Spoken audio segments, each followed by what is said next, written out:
Network is here.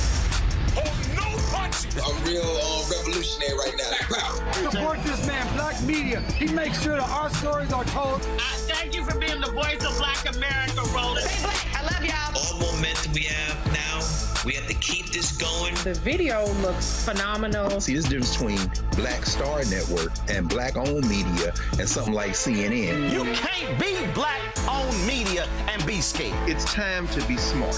Bring your eyeballs home. You dig?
Today is Tuesday, August 11, 2026. Coming up on Roland Martin Unfiltered, streaming live on the Black Star Network. I'm live here in Atlanta. A major decision out of Texas. A judge has struck down the Houston Minority and Business Enterprise Program that is going to have a devastating impact on Black-owned businesses in the city of Houston. We'll talk to a city council member there.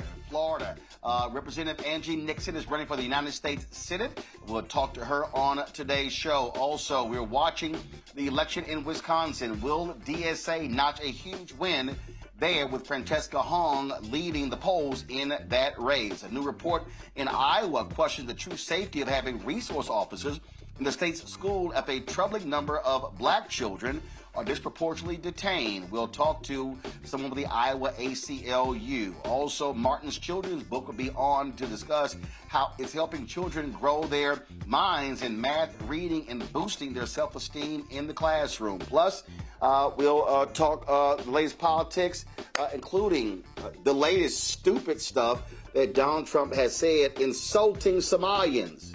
No shock there. It is time to bring the funk on Roland Martin Unfiltered on the Black Star Network. Let's go. He's got whatever the miss, he's on it. Whatever it is, he's got the scoop, the fact, the find. And when it breaks, he's right on time and it's rolling. Best believe he's knowing. Putting it down from sports to news to politics. With entertainment just for kicks, he's rolling. It's on go, y'all. It's Roland Martin,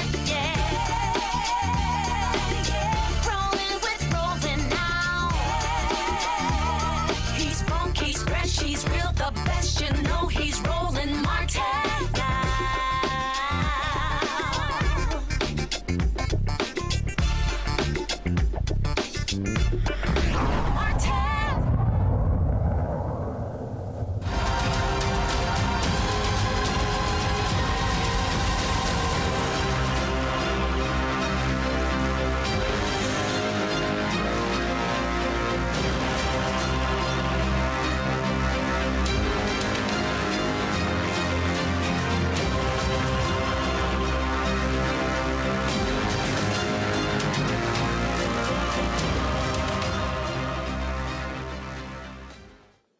Folks, in Texas, a federal judge has struck down the race portions of the Houston Minority and Business Enterprise Program, a ruling that it is unconstitutional and violates the Equal Protection Clause of the 14th Amendment. The city announced that it would no longer recognize or administer the program's MBE certification. On July 28th, U.S. District Judge David Hittner ruled a permanent injunction blocks the city from using racial preferences when awarding public contracts. The case was brought forward by two white landscape business owners in Spring, Texas, who sued the city in 2023, after being denied certification. Houston City Council member at large Willie Davis joins us right now. Councilman Davis, glad to have you here. So here we got two white men who tried to file under the MBE Okay, all right then. So sorry, folks. So we don't have the councilman just yet, and so let me do this here. So y'all let me know when we have the councilman. But you know what? I'll continue the conversation, and then let me know when he comes on. So I have been warning y'all about this. So here's what these white folks, these right-wingers have been doing. And Ed Bloom from Houston has been targeting many of these programs using the 14th Amendment, using the Civil Rights Act of 1860, using all of these different 1866 against black folks. And so what you have, and the same thing happened in Tennessee, where a white woman sued the federal 8A program, saying that she couldn't qualify for the 8A program because she wasn't a minority, and so therefore a federal judge there overruled that program. Now here's what's crazy. That same white woman qualified for a federal program as a woman, but she wanted to stop the program for black folks and others. And so what these white men are doing, they're saying, oh, we should be able to qualify as a minority business. And so, so because they won't allow us to apply, then, well, you should rule the program ineligible. In fact, two white men in Indiana sued the federal DBE program, and in going to court, the Trump administration announced, our goal is to actually end the federal DBE program, which is a $37 billion federal program. This is what Project 2025 is all about. This is what the right wing is all about. What they want to do is they want to shut down the economic opportunities that have been provided for African Americans and others all across this country. And so they have been targeting city of Houston. I remember when Bob Lanier was the mayor of my hometown in Houston, and they had a ballot initiative, and they got mad because they tried to submit some ballot language that was jacked up, and Bob Lanier was like, no, y'all ain't doing that. And so they rewrote the language, pissed them off. It actually passed. And so this is what they have been doing. And so what you are seeing these attacks towards African Americans all across the country. They are attacking these programs on the federal level, on the county, on the state level, on the county level, on the city level, in the school districts. There in Texas. In fact, there was a hub program, historically underutilized businesses, on the state level, that was put in place by Texas Governor George W. Bush, Republican. Well, MAGA Republican Greg Abbott, what did he do this year? Wiped out the HUD program. So if we look at the federal program, in the last year of Biden-Harris, black-owned businesses received about $10 billion in federal contracts. $10 billion. That's only 2%, y'all, of all contracts, but it was a record number. Well, Trump comes in, whacking contracts, not looking at MBEs, then also slowing contracts down, getting rid of them. So what was 2% is down to 1.2%. That means that's almost a $5 billion loss on the federal level. And so when you've heard me talk about this, I need y'all to understand that we are literally talking about billions upon billions upon billions of dollars that will be taken out of black communities. And what these white MAGA folks, they don't want 90% of the contracts. They don't want 95% of the contracts. They don't want 98% of the contracts. They want all of it. And I've challenged white women, and I've challenged them for years, saying, why is it that whenever we have these battles over contracts, y'all white women are real silent when you are the greatest beneficiaries affirmative action programs. I want to bring in my panel right now as we wait for the councilman to come on.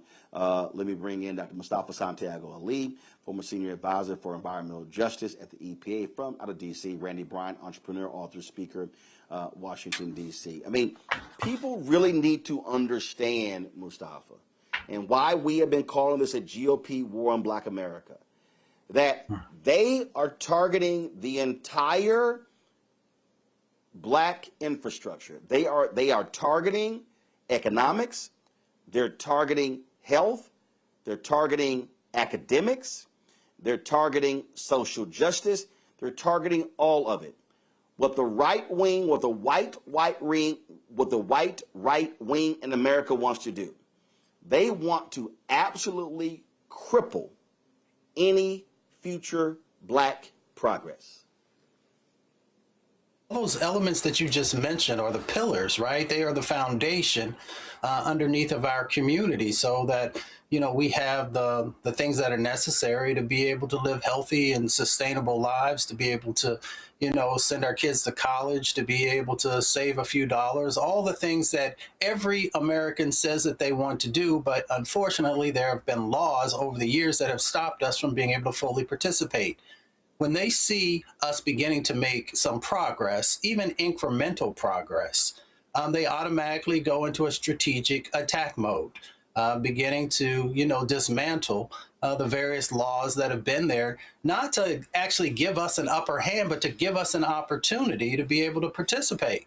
You know, they look at the incredible things that Maynard Jackson did in Atlanta. When Maynard came in, I think it was in the early 70s, you know, less than 1% of the contracts were going to Black contractors, even though you had a Black city. And by the time he got done implementing, you know, very positive, well thought out steps, it was up to about 34%. When you look at Marion Barry, the exact same thing, because they understood that contracting played a critical role. It helped to build wealth in our country, helped to begin to shrink the wealth gap that has existed for centuries in America. It also helped to begin to heal our country, but they want to rip the wound back open once again, reach inside and pull out anything that's of value and take it for themselves.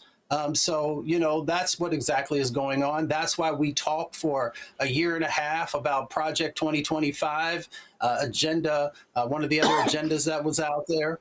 So, you know, we are now where we are. That's why our vote matters. That's why we got to get engaged in the civic process, because you got to have the judges who are there, who are going to do the right thing and understand not only what's happening in this moment, but also the history that brought us here. Randy, again, we see the attacks on DEI. This is all about attacking Black folks economically. And I've been yelling and screaming this. I can tell you, Randy, I remember in 2023, I was at the NAACP Image Awards, and I was sitting on this DEI panel, and man, I was straight going off, and people look at me like, oh man, you being too vocal about this. I'm like, I need y'all to wake the hell up. This is happening. It is happening. And I sat there, Randy, and I listened to these silly-ass Simple Simon Negroes complain about Vice President Kamala Harris. She ain't doing enough. She ain't doing enough. And I'm going, yo, I'm not happy about getting 2% of federal contracts, but it was a record $10 billion. And I said the last thing that I want to see is that number go down. Well, guess what? The number is going down. So I hope all the people who said she wasn't doing enough and she wasn't doing this, I hope they're happy, because here's the problem, Randy. If you go from 2% down to 1.2% in 2 years, that means that by the time Trump's term is up, we may be down to 0.8, 0.5%. So you're talking about going from $10 billion down to maybe $2.5 billion. And that means it's going to take a hell of a long time to get back to $10 billion. And what does that mean? That means Black-owned businesses have to lay off staff.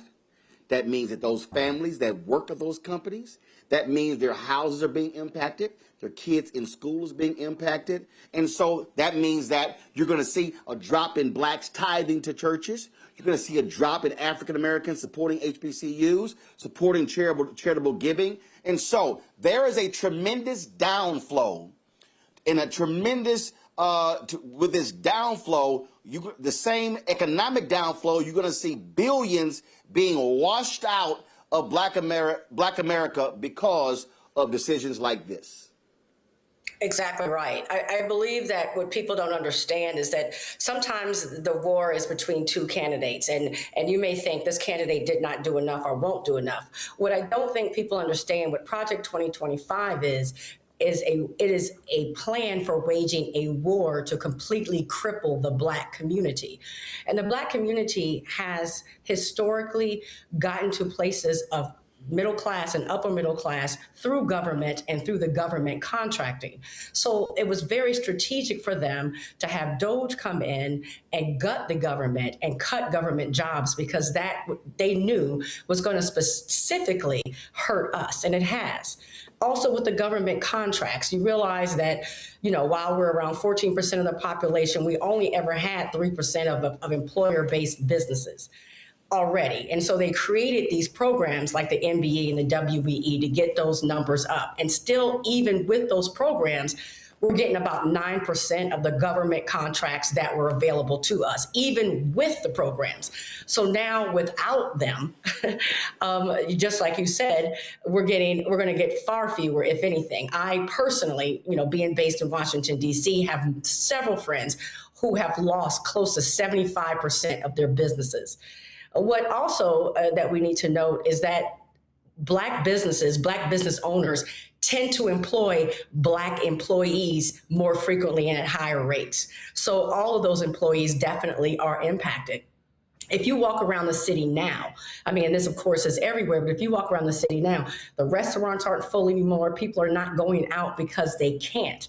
And what people need to realize is that this is absolutely purposeful. It is trying to completely cripple Black economics, so we can barely figure out how to make it day to day. And so I wish people, had heeded the warnings, because we are under a targeted, well planned out attack to bring us to our knees. And sadly, it is working. Councilman Davis joins us right now. Councilman, glad to have you here.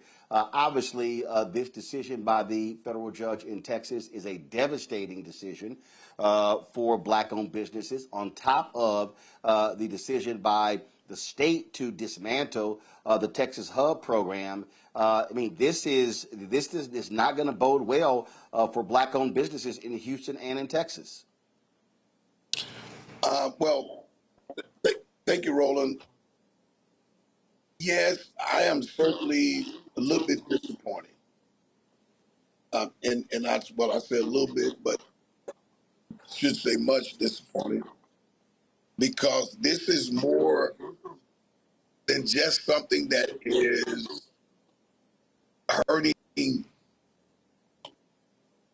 Black, but it's going to hurt a lot of small business people. And the effect, and I'm thinking that grateful that our mayor is going to appeal it.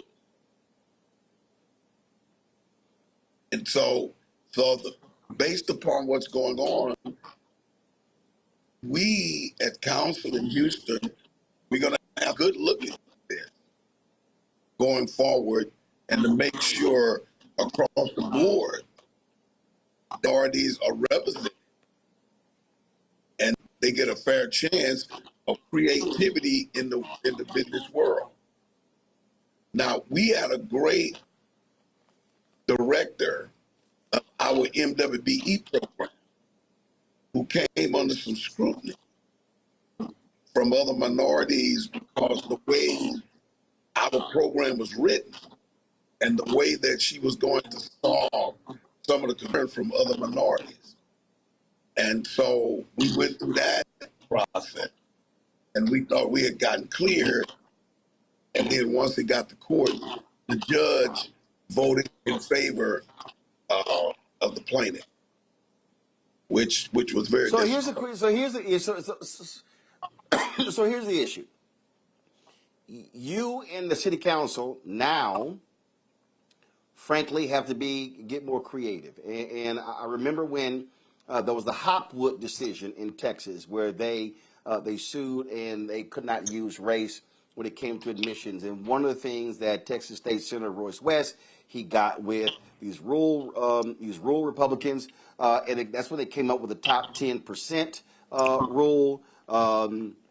And all of that. And so, listen, there are different things that y'all can do. You can look at census tracts. You can look at favoring different things along those lines. And so, are y'all meeting and having those conversations on how you can find race-neutral ways to ensure that black businesses and others are still able to compete for city contracts? Good question, Roland. Our director has got a plan, and the mayor, and they're working on it as we speak. It has not been presented as of yet to council, but I'm sure within the next week we will, so that we can be assured that everybody is represented, and that we can have a strong case, because I do believe that this can be overturned. You know, no matter about how we put it together and the way it's presented, that it can be overturned. Now, in the meantime, let me tell you, Roland, and Houstonian, what I'm pushing. Last year, I did what was called a financial symposium, and that symposium was made up of small businesses and bankers. And when it get down to the dollars, I often said, our city municipalities don't have all of the money. Our county government don't have all the money, but the banks have the money. And what we also discovered, Roland, in most of our cities, redlining goes on. And the Community Reinvestment Act of 1976 helps to protect our communities for the fact that some people redline, and we need to correct that. So I'm already, along with whatever the mayor and our director rolls out, I'm getting ready to have my second one annual financial symposium. And we had over 350 people registered for the first time last year. So there are solutions. And I'm not saying give up your MWE, but what I am saying, we need every tool in the toolkit. Yeah. Well, I absolutely agree with that, Councilman Davis. Listen, we'll wait to see what that proposal is that goes to the mayor of the city council. We'll be paying close attention. We surely appreciate it. Thanks a lot. Thank you, my friend. All right. Again, I'm just trying to warn people to understand what's going on here. We are facing a situation where all across this country, especially obviously on the federal level, but in these red states where African Americans are going to be targeting, and y'all, they're going after it all. They're going after the money. And so if you start taking away billions of dollars in contracts, you're going to be impacting not just those business owners, but their employees. You're going to be impacting the black law firms they use, the black accounting firms that they use. The downflow is going to lead to a washout of the black community. And this is why we keep making the point voting matters. Because when you have your folk at the table, then you are able to impact the policy in a different way. And so we're going to keep hammering that, keep letting people understand that, because they need to realize how serious this is. Got to go to a break. I'll be right back. Roland Martin Unfiltered on the Black Star Network. All right, folks, let me get personal for a second. My mom had questions about her Medicare, so she called Chapter, a Medicare advisory company, and she texted me right after saying it's a great benefit. It was easy. A real person walked her through the whole thing, and now she understands better what's going on. But it's not just her. A woman in Yonkers wrote in saying the process was so simple, the enrollment was easy, and she was so glad she called. Then there's Marilyn, 90 years old, in Florida, living on Social Security. Her premium climbed every single year north of $400 a month for coverage she could barely afford anymore. So what does she do? She called Chapter. They found her the same top-tier coverage for hundreds of dollars less. 90 years old, and finally somebody in her corner. I hear stories like that again and again from our community. The Medicare system was not built to work for you. Too much fine print, too many plans. Yet Chapter's advisors are independent and honest, the only Medicare advisors that compare every plan nationwide. They're focused on one thing, what actually works for you. If you're already in the right plan, they'll tell you. No games, and people who switched with Chapter saved an average of $1,100 a year. All it takes is 20 minutes. You talk to a real person, and it's completely free help. So call Chapter at 724-264-8281, 724-264-8281. That's Chapter. Let me ask you a question. Why do so many people seem to think they know black men so well? What they think we want, what they think we need. Hell, they even tried to tell us why and how we voted, but never had a conversation with us. Never asked us how we felt, what brings us joy, what makes us angry, what makes us scared. How do we live? That's what this show is about. No translation, because we don't need anybody speaking for us. We can speak for ourselves. This will be a show where we bring brothers on that you don't see on every other talk show. Nope. Brothers that are doing work in local communities with black men for black communities. We're going to hear each other and try to understand so perhaps we can move forward together. No translation, because we don't need anybody speaking for us. Nope. What we need is each other. No translation, right here on the Black Star Network. Check it out.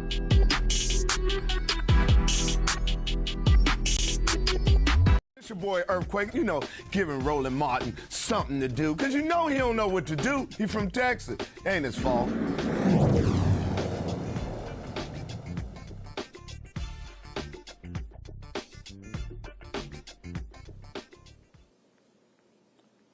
Folks, in Virginia, a federal judge has ordered the Shenandoah County School Board to remove Confederate names from 2 public schools. Judge Michael Urbanski ruled on August 6 that restoring the names of Stonewall Jackson and Turner Ashby in 2024 violated the 14th Amendment and the Equal Educational Opportunities Act by discriminating against black students and perpetuating segregation.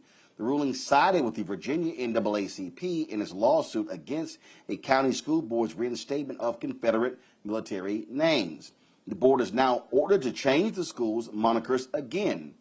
The Virginia NAACP filed a lawsuit on behalf of 6 students and their parents in June 2024 after the school board voted 5-1 to change Mountain View High School back to Stonewall Jackson High and Honey Road Elementary back to Ashby Lee Elementary, which combines the name of Robert E. Lee and Turner Ashby, a Confederate cavalry officer. I mean, Randy, this what does this show? This goes to show you that these white racists, they are so in love with the Confederacy, and they are Republican. They love the Confederacy so much, and so they change the name. This was in the wake, of course, the death of George Floyd, and then Trump gets elected. They're like, hey, let's go on back to the racist names.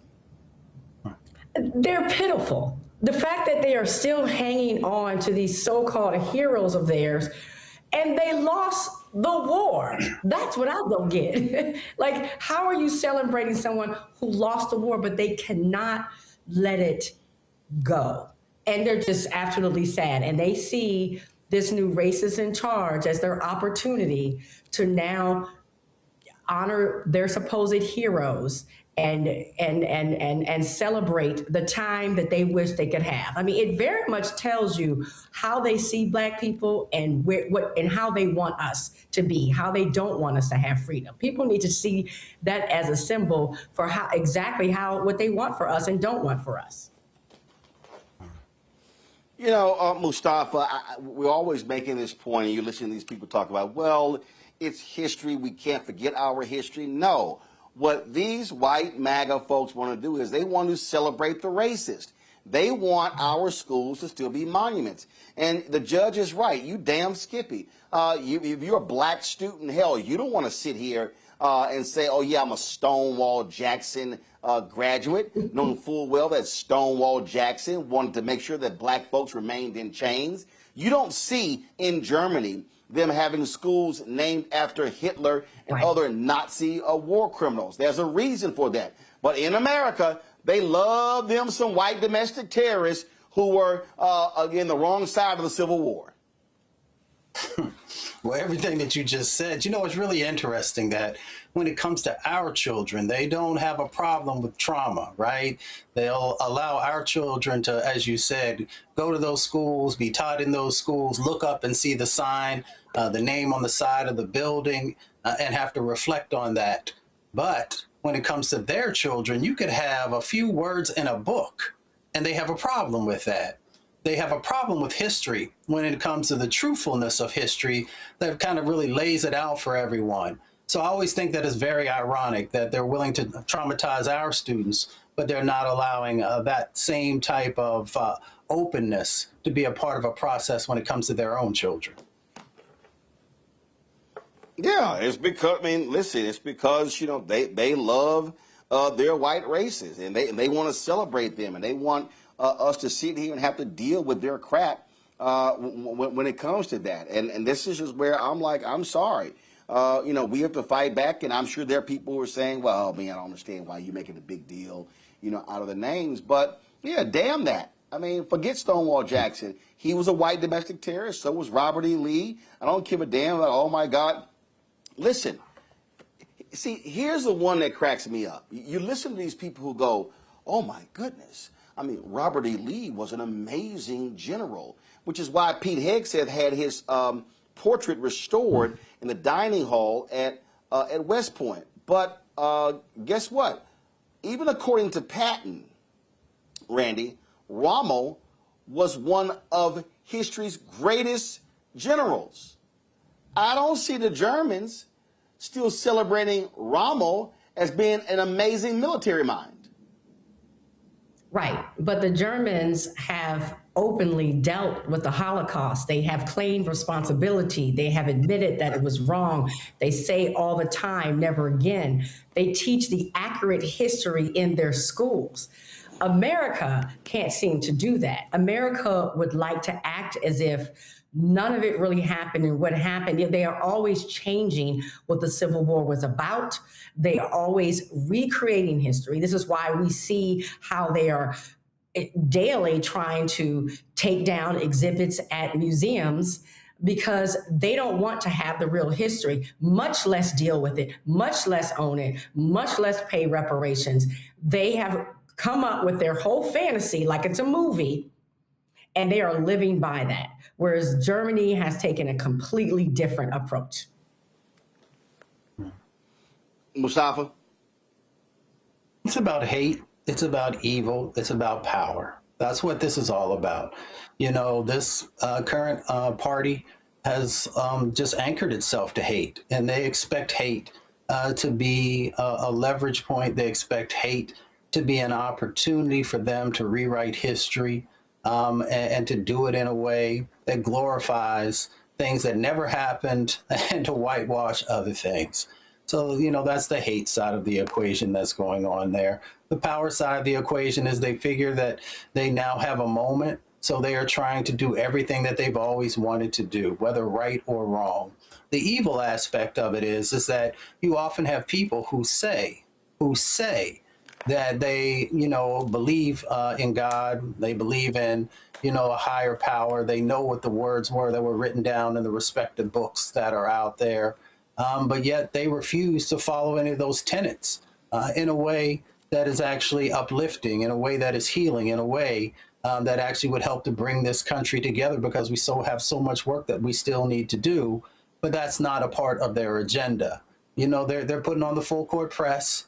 They continue to throw these Hail Marys, and luckily in many instances, the courts continue to knock them down, but that's not enough. We have got to really open our minds. We have got to make sure that we're understanding the game that is being played out in front of us, and we have to decide if we're just going to allow it to happen or if we are going to utilize our power to make things change, because we have a responsibility to our children to actually make sure that they are in a safer environment, and an environment that is nurturing, and an environment that is telling the truth. And if we don't, then it is our fault for the things that we see will play out. Well, I'm going to say this again for the 1,000th time, Randy, and for the people who are watching and listening, elections has its consequences. And so, who you elect to the school board determines actions taken by the school board. Absolutely. It is, you know, we always think about the presidential elections, and we forget about all the elections and how much they matter. I was thinking about that when you look at the qualifications to be a coroner in Mississippi because of all the tragedies that have been happening there. And that's an elected person, and they only have to have a high school diploma. So right there, elections matter. We see what happens with our schools and how they try to change policies that can psychologically destroy a child because they don't think about our kids, and they decide oftentimes what the curriculum's going to be, what books can and cannot be in the libraries, and the names of the school. So it is absolutely vital that everyone decides to play a part and not just vote, but also run. You know, we really need to challenge white mediocrity. They are very comfortable running for positions with no extra qualifications. It's not as if they're in some way doing better than we are. We just, I don't think, realize about working the system. They take these positions because they absolutely work the system. And so, you know, what I've been trying to tell people is I know that we're very frustrated with this system right now, but while we're trying to make changes to the system, we also need to work within the system to have as much power as we possibly can have. And let me just give a shout out to the people who brought up the lawsuit as well. Yeah. I was just going to say, I really appreciate people challenging. You cannot. Yeah, it's real simple. You can't complain about a process and then check out of a process. No, that simply cannot happen. All right, we're going to go to a break. We come back. We're going to talk to Florida State Representative Angie Nixon, who, of course, is running for the United States Senate. And said that primary is coming up this month. But before we go, folks, got this read for you. Summer always feels like it's going to last forever, and then suddenly it is almost over. Before the year wraps up, here's one thing worth doing for your future self. What you can start doing is building your credit with Kickoff. Now, users with credit scores under 600 grow an average of 86 points just by paying their bills on time. With the transparent, affordable plan starting at just $5 a month, no hidden fees and zero interest rates, Kickoff helps you score big when it comes to credit. It's very simple. You make on-time payments, credit bureaus see good behavior, and your credit can grow fast. Plus, their rent reporting feature is a really big deal. It helps you build your credit with the rent you already pay. Now, every positive on-time rent payment gets reported to help boost your credit score. So you can start building your credit immediately for only $1 for your first month. You can set up auto pay so you never worry about missing a payment. Again, folks, you can sign up in minutes on your phone, no credit check, no hidden fees, and no interest as well. So with over 1 million users and hundreds of thousands of positive reviews, there's a reason why Kickoff is the #1 credit builder on the App Store. So start building your credit with Kickoff today, and you get your first month for as little as $1. That's 80% off the normal price when you go to get Kickoff, KIKOFF.com /unfiltered today. Again, you see it right here. GetKickoff.com / hey guys, y'all left / unfiltered. Again, getkickoff.com / unfiltered. Let's get our credit in check. I'll be right back. Get Kickoff, GetKickoff.com / unfiltered to activate the offer. It only applies to new Kickoff customers, first month only, subject to approval. The offer also subject to change. Average first-year credit score is impacted plus 86 points between August 2024 and August 2025 for Kickoff credit account users who started with a score below 600, who paid on time, and who had no delinquencies or collections added to their credit profile during the period. Late payments may negatively impact your credit scores. Individual results may vary. All right, folks, let me get personal for a second. My mom had questions about her Medicare, so she called Chapter, a Medicare advisory company, and she texted me right after saying it's a great benefit. It was easy. A real person walked her through the whole thing, and now she understands better what's going on. But it's not just her. A woman in Yonkers wrote in saying the process was so simple, the enrollment was easy, and she was so glad she called. Then there's Marilyn, 90 years old, in Florida, living on Social Security. Her premium climbed every single year north of $400 a month for coverage she could barely afford anymore. So what does she do? She called Chapter. They found her the same top-tier coverage for hundreds of dollars less. 90 years old, and finally somebody in her corner. I hear stories like that again and again from our community. The Medicare system was not built to work for you.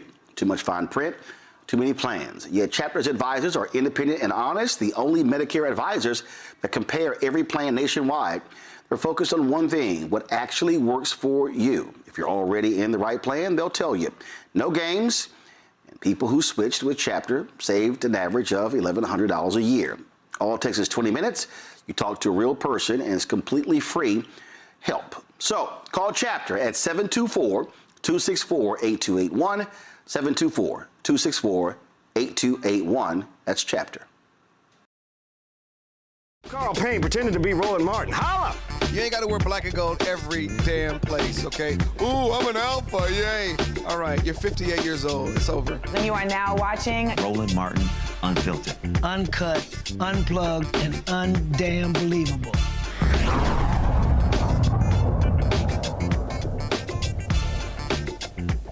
Folks, 1 week from today, voters in Florida go to the polls to vote in their respective Democratic and Republican primaries. In the United States Senate primary, Florida State Representative Angie Nixon. She wants to be the Democratic nominee for the United States Senate. She is running against Alex Vindman.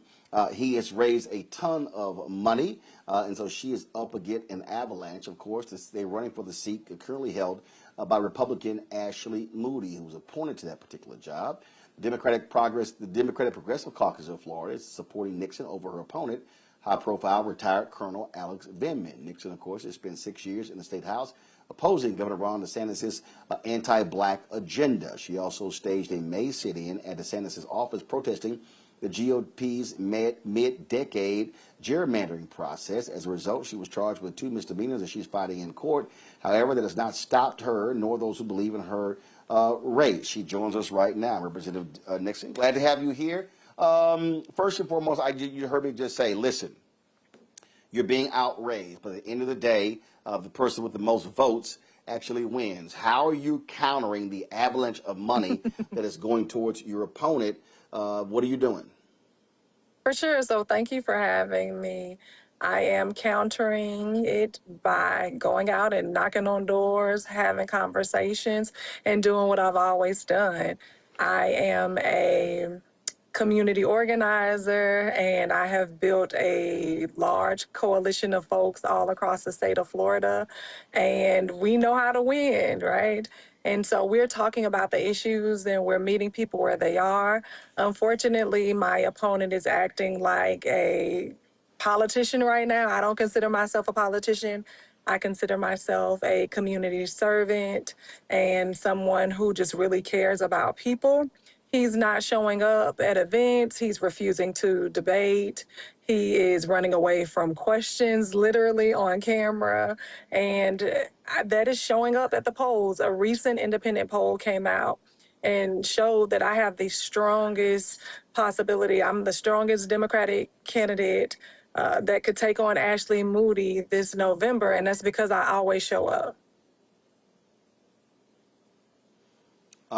Gotcha. So what are the issues that you're highlighting? What is getting the attention of Florida voters? What are you focused on? Yeah, so as I travel all across the state of Florida, I hear the same thing, right? It is people can no longer afford to be alive, right? Folks are working harder than ever with nothing to show for it. And so one of the major issues, though, is medical debt and people not being able to afford health care. You know, we had the largest amount of folks who are on the ACA rolls here in the state of Florida. And when unelected Ashley Moody decided to vote to end the ACA subsidies, that knocked off about 300,000 people off the ACA rolls. And it also jacked up healthcare premium costs all across the country. And so folks are really, really hurting here in the state of Florida, and it's very unfortunate because healthcare is a right. And so that's one of the major issues. Also, this housing crisis that we're currently living in. Here in the state of Florida, we are the least affordable place to live in the country right now. 18% over the national average as it pertains to renters. We're over 300% as it pertains to property insurance, and it's just so unaffordable.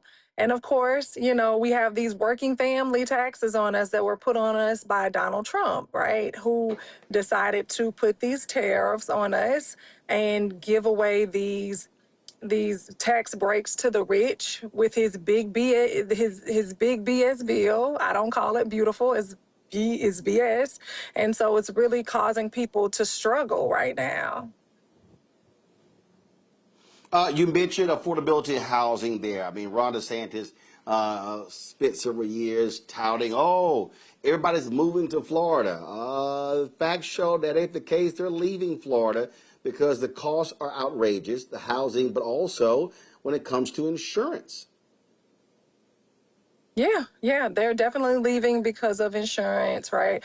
I believe in a fully funded public option. Why are we allowing these companies to give a lot of money, their profits, to shareholders when they oftentimes deny claims, and they have been known to leave Florida after major storms? And so we need to make sure that we have a backstop with the federal government and holding these insurance companies accountable. Look, a lot of these issues are happening because people like Ashley Moody, the Donald Trumps of the world, they're only beholden to their campaign donors. And that's what the problem is. They continue to pass legislation to allow them to get richer, and everyday people are just continuing to struggle. They're being exploited on the job because these companies don't want to pay them living wages. And I really want to work to put an end to that. Question from the panel. Mustafa, you first. Yeah. Well, Representative, it's good to see you. You had mentioned a number of different things that folks in Florida are facing. I've been blessed to be able to work in a number of different locations. The climate crisis, you know, right now we're in the middle of hurricane season. There are a number of different things that are impacting Florida. If you're elected, what will you do to help folks to be better protected there in the state of Florida? Yeah, for sure. So we definitely won't be spending money. I won't allow them to spend money that is dedicated to ensuring we have a quality infrastructure on expensive political stunts like Alligator Alcatraz. That's number one. They used a lot of our money that was supposed to go towards building out the infrastructure, providing resources for people in case of a natural disaster. They used it to pad the coffers of their campaign donors with no bid contracts. They literally spent only over $200 million on porta potties, right? That's a whole lot of, and it's so very unfortunate.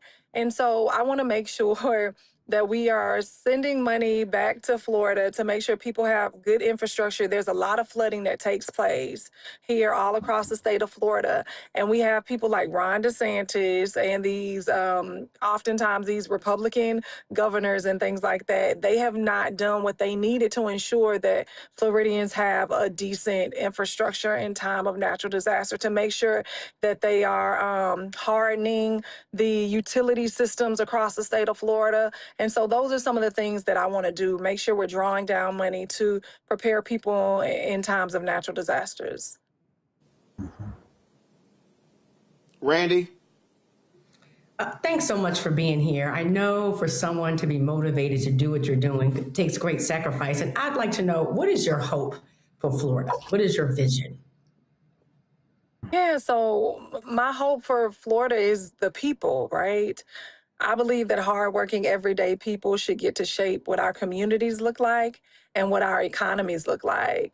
Right now, the people that are shaping what our economies and community look like are these corrupt corporations and these huge, these really, really big billionaires, right? these greedy billionaires. It makes no sense to me that we've produced the world's first trillionaire, and meanwhile we have veterans that are living on the streets. Meanwhile, we have educators that are calling my office because they can't afford to live in this state and they're living in their cars. And so my vision for this next 250 years is actually to build a new vision, right? One where every family has stability, and one where every worker has dignity, and one where every young person has the opportunity to reach the true American dream. And what that looks like is passing common sense legislation like Medicare for all. Healthcare is a right. We should not be allowing people to deny life-saving medical procedures or medicine because it's hurting someone's bottom line, right? We need to make sure that we're passing things like universal child care so that we can ensure that parents have the opportunity to get to work and children have a strong foundation. And also definitely ending for-profit prisons. Why are we incentivizing people to not actually educate our children the way that they should be educated and ushering them into the school to prison pipeline so that they can make more money off of them when they are incarcerated? And so I want to put the power back in the hands of the people. The people should be determining the direction of our country and not just a select few. I mean, the majority of people, hardworking, everyday people. And I'm excited about this People Power campaign. We have so many folks that are out knocking on doors and making phone calls, and we've done that with very little money. You know, it's just shameful how much money it costs to run campaigns right now. And it's shameful that the establishment is not supporting a Black woman who has put her body and her life on the line for, you know, our democratic principles, which are to help benefit and improve the lives of working families here in our state and in our country. And I'm gonna keep pushing, right? I'm gonna fight for my state. I love my state. And I'm critical of my state and my country and even the party because I love it and I want it to be better. But we really need to get money out of politics and actually allow you know, construction workers and janitors to have the same amount of financial influence that billionaires can have. And so those are a few of the things that I'm supportive of. And also knowing that nearly 800,000 people, Black people, lost their jobs, right? And so we really need to have a Black agenda, one that actually helps benefit Black people. The fact that our wage gaps are still so huge as it relates to Black folks and white folks in this country, knowing that our net worths are not as high as other minority groups. And so those are some of the things that I definitely want to address when I become the next United States Senator here in the state of Florida. All right. All right, then. All right, Representative Angie, Mustafa, do you have another question? No, that was fantastic. Okay. Well, I appreciate y'all. I would love. Representative Yeah, I would love everyone to make sure they follow me on social media. Angie for FL. Go to AngieNixon.com. Join our People Power campaign. Our average campaign donation is under $30. Look, we have what it takes to win. As I stated, the most recent independent poll showed that we're the strongest candidate to be able to unseat Ashley Moody. We literally have Republicans and MPAs that have changed their party affiliation to vote for me in this primary. They're knocking on doors. They're donating to our campaign. Let's change the trajectory of our country, y'all. Let's do this. I'm super excited. One more week, Roland. One more week. Yep, absolutely. Angie Nixon, we surely appreciate it. Thanks a lot. Thank you. All right, folks, got to go to a break. We'll be right back. Roland Martin Unfiltered right here on the Black Star Network. Support the work that we do. Join our Brain the Funk fan club. Our goals get 20,000 of our fans contributing on average $50 each a year. That's $4.19 a month, 13 cents a day. You support all the shows right here on the Black Star Network. If you want to use Cash App, use the Stripe QR code. You see it right here on the screen. That's for credit cards as well. If you're listening, go to blackstarnetwork.com for all the ways to give. Checks and money order, make it payable to Roland Martin Unfiltered, P.O. Box 57196, Washington, D.C., 20037-0196. PayPal is R Martin Unfiltered. Venmo RM Unfiltered. Zelle Roland at RolandSMartin.com. Roland at RolandMartinUnfiltered.com. We'll be right back. All right, folks, let me get personal for a second. My mom had questions about her Medicare, so she called Chapter, a Medicare advisory company, and she texted me right after saying it's a great benefit. It was easy. A real person walked her through the whole thing, and now she understands better what's going on. But it's not just her. A woman in Yonkers wrote in saying the process was so simple, the enrollment was easy, and she was so glad she called. Then there's Marilyn, 90 years old, in Florida, living on Social Security. Her premium climbed every single year north of $400 a month for coverage she could barely afford anymore. So what does she do? She called Chapter. They found her the same top-tier coverage for hundreds of dollars less. 90 years old, and finally somebody in her corner. I hear stories like that again and again from our community. The Medicare system was not built to work for you. Too much fine print, too many plans. Yet Chapter's advisors are independent and honest, the only Medicare advisors that compare every plan nationwide. They're focused on one thing, what actually works for you. If you're already in the right plan, they'll tell you. No games. People who switched with Chapter saved an average of $1,100 a year. All it takes is 20 minutes. You talk to a real person, and it's completely free help. So call Chapter at 724-264-8281, 724-264-8281. That's Chapter. Let me ask you a question. Why do so many people seem to... Let me ask you a question. Why do so many people seem to think they know black men so well? What they think we want, what they think we need. Hell, they even tried to tell us why and how we voted, but never had a conversation with us. Never asked us how we felt, what brings us joy, what makes us angry, what makes us scared. How do we live? That's what this show is about. No translation, because we don't need anybody speaking for us. We can speak for ourselves. This will be a show where we bring brothers on that you don't see on every other talk show. Nope. Brothers that are doing work in local communities with black men for black communities. We're going to hear each other and try to understand so perhaps we can move forward together. No translation, because we don't need anybody speaking for us. Nope. What we need is each other. No translation, right here on the Black Star Network. Check it out. Hey, I'm Tasha Cobbs, and you are watching Roland Martin Unfiltered. But I need a little filter. I need something. Blow me out. Make me look 35. Got it.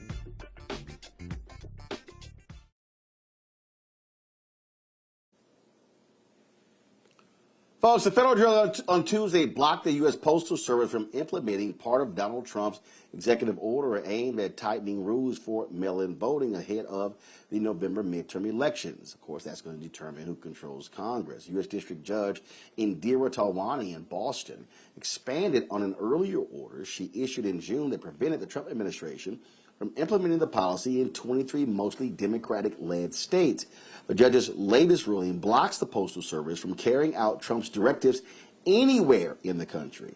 In June, Talwani's ruling only blocked USPS from implementing the policy in those 23 states. Several voting rights groups had urged the judge to go further, asking her to prevent the Postal Service from implementing the policy nationwide. Under Trump's orders, the USPS will be required to compile a list of eligible voters from states and deliver absentee ballots only to people on those lists. The order also calls for states to provide voter lists and adopt new balloting procedures before the Postal Service would make deliveries. Now, already Donald Trump he's going to cheat as much as he can. He's going to rig the election. Here he is, a phone interview where he literally talks about enacting emergency procedures ahead of the election. A lot of people get so let me put an idea in your head, okay? Because it's so hard to get the Senate to do anything. Now they're on recess. They don't get anything done if they never get the Save America Act done. You have the right to declare a national security emergency for elections.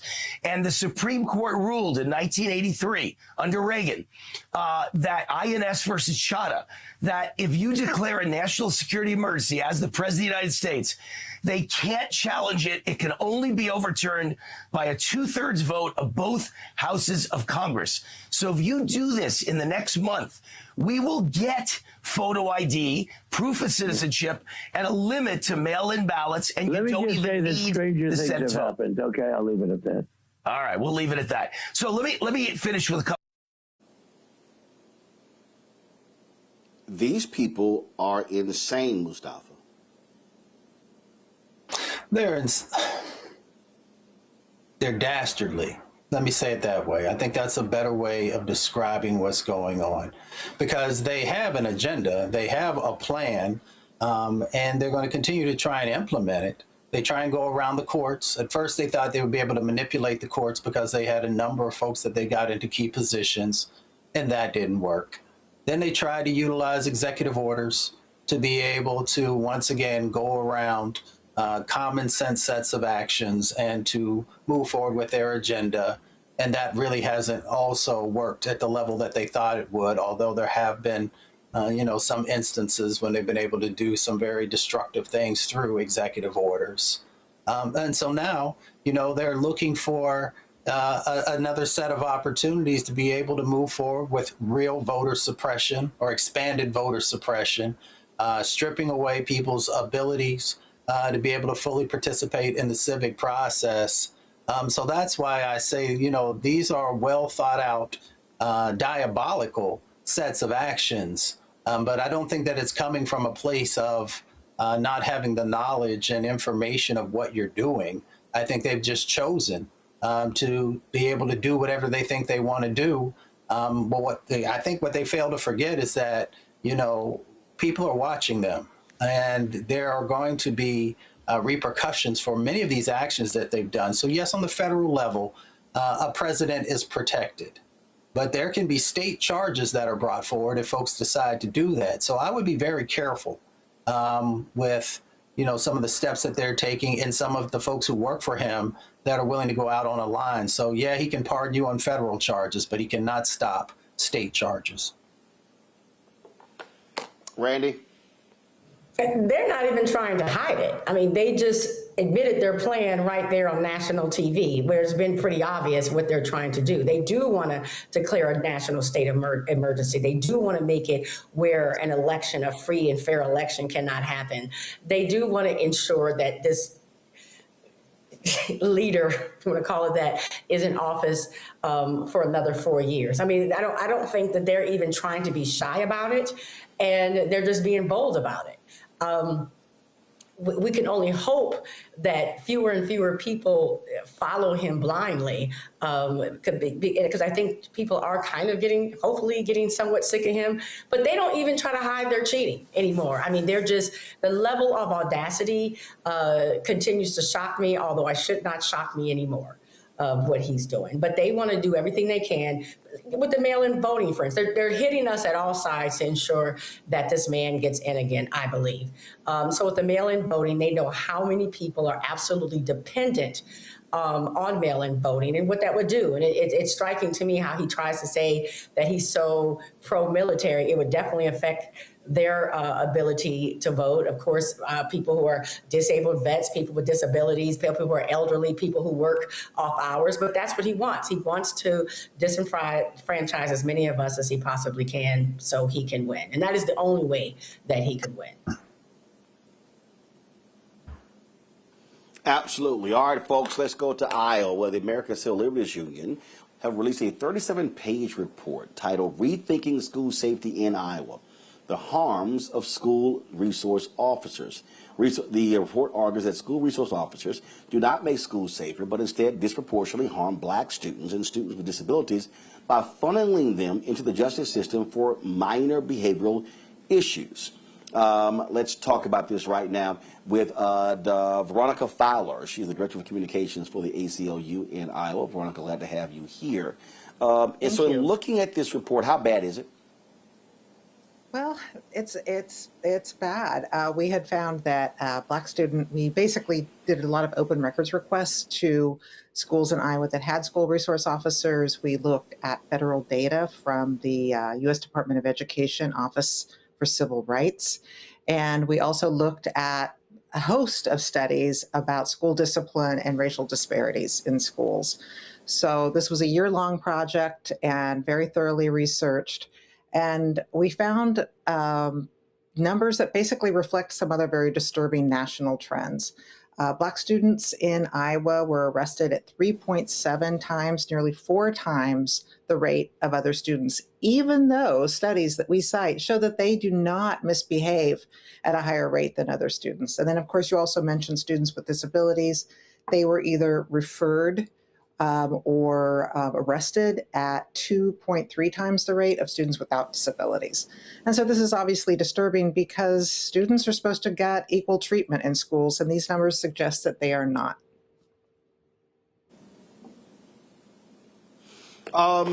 This report was done at the behest of whom? Us. The ACLU has long been concerned about the role of school resource officers. And the national offices and different state offices have done their own data collection and analysis and advocacy. And we decided that it was time for us to look at the situation in Iowa. You know, in Iowa, we only have 4% of the population that's Black.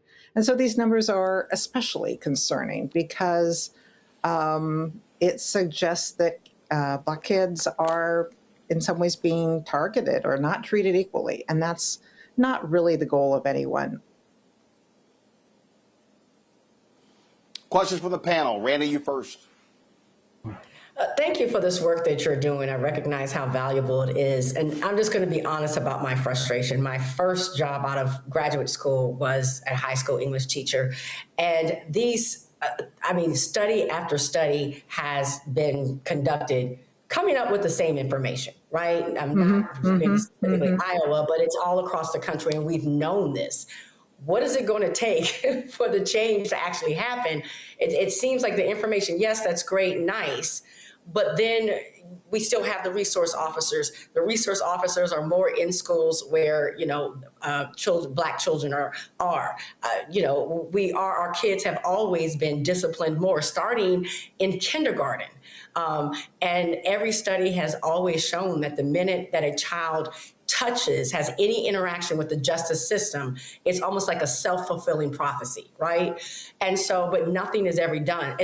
So what are the plans? Are there any plans to actually do something with this information? Well, I absolutely agree. And I wish I could say a study like this is going to change everybody's minds and we are going to get overnight action. And that's not the case. But what I do think happens is the more studies that come out like this, the more it's demonstrated, the more schools are likely to listen and take action. We've had a couple encouraging situations. Right after George Floyd, Des Moines, which is the largest school district by far in this state, reconsidered its SRO program and got rid of SROs. That's a hopeful sign. Also, in Ames, Iowa, where that's the home of Iowa State University, they also decided to look at the stats. And in fact, one of the school board members was a sociology professor who had done work on racial disparities. And she sat down and really looked at the numbers. And as she said, the tears started coming down her face because she could see how clear the inequities were. And she was a leading force in leading the school board to get rid of their SRO programs. So we are hopeful that there will be other districts that will take action. But it sometimes people have certain preconceived notions about SROs. They have the reasons that they might like SROs. They often say, oh, our SRO is wonderful. Our SRO would never, ever treat students differently based on their color or their ability level. But that is a statistical sampling of one. Sometimes it takes hard numbers like this. And we also listed district by district what the racial disparities were. And some districts fared less well than others. In fact, strikingly, Waterloo, Iowa, which is the home of Nicole Hannah Jones, who, of course, led the amazing 1619 Project. And her school of the schools that turned in data, because some didn't even really turn in reliable data to the federal government, which is a problem in and of itself. But Waterloo, Iowa, their student population is 27%. And yet, Black students accounted for 43% of the arrests. And it's just so disheartening because, you know, if you've listened to that amazing or read that amazing series, things aren't changing the way we would like. Right. Well, of course not, which is why we do what we do here, because this is what happens when folks don't want to do the right thing. We certainly appreciate it. Thank you so very much for joining us, and keep the fight. Thank you. All right, then. All right, y'all. You know what? I really try my best not to show you this the stupid asinine stuff of Donald Trump. But when I listen to this nutcase, and when I think about how these right-wing trolls responded when Hillary Clinton said deplorables, and then when Joe Biden called them whatever the hell he called them, they just lost their mind. They just lost their damn mind. Y'all, listen to this pathetic individual as he talks about Somali immigrants. These are people that have been not successful. They're people that have been, in many cases, failures. They come from other failed countries, and they come here and they tell us how to run our country. They come from places like, I won't mention because I don't want to get myself into a controversy, but they come from countries that are not great. They come from, let's say, as an example, Somalia. They come in and then they tell us how our Constitution, how our Declaration of Independence, how it works. It doesn't work that way, and they're not smart. They have no aptitude. They have nothing going, and they're telling us how to run our country. And I just don't think it's going to happen. I think that they start off, now I may be wrong, but... Says a dumbass Randy who can't even read.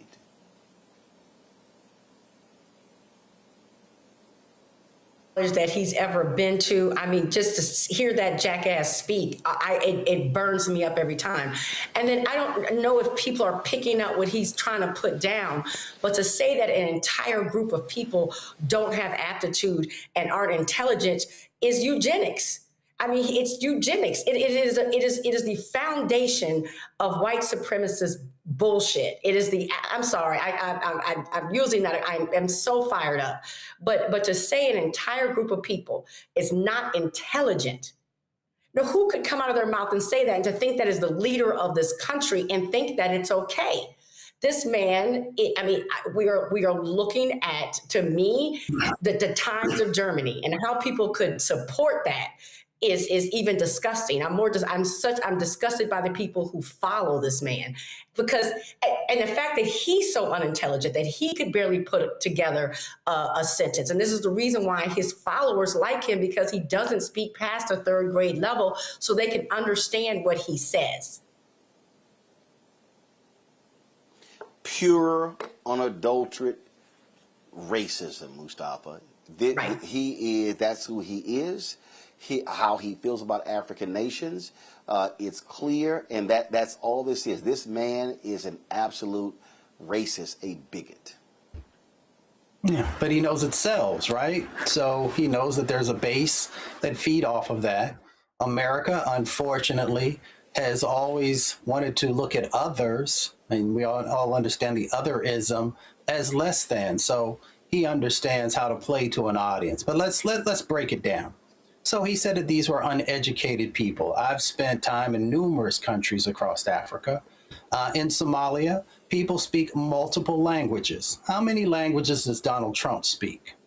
and he doesn't even speak his own He speaks home stupid. tongue. Right. Very well.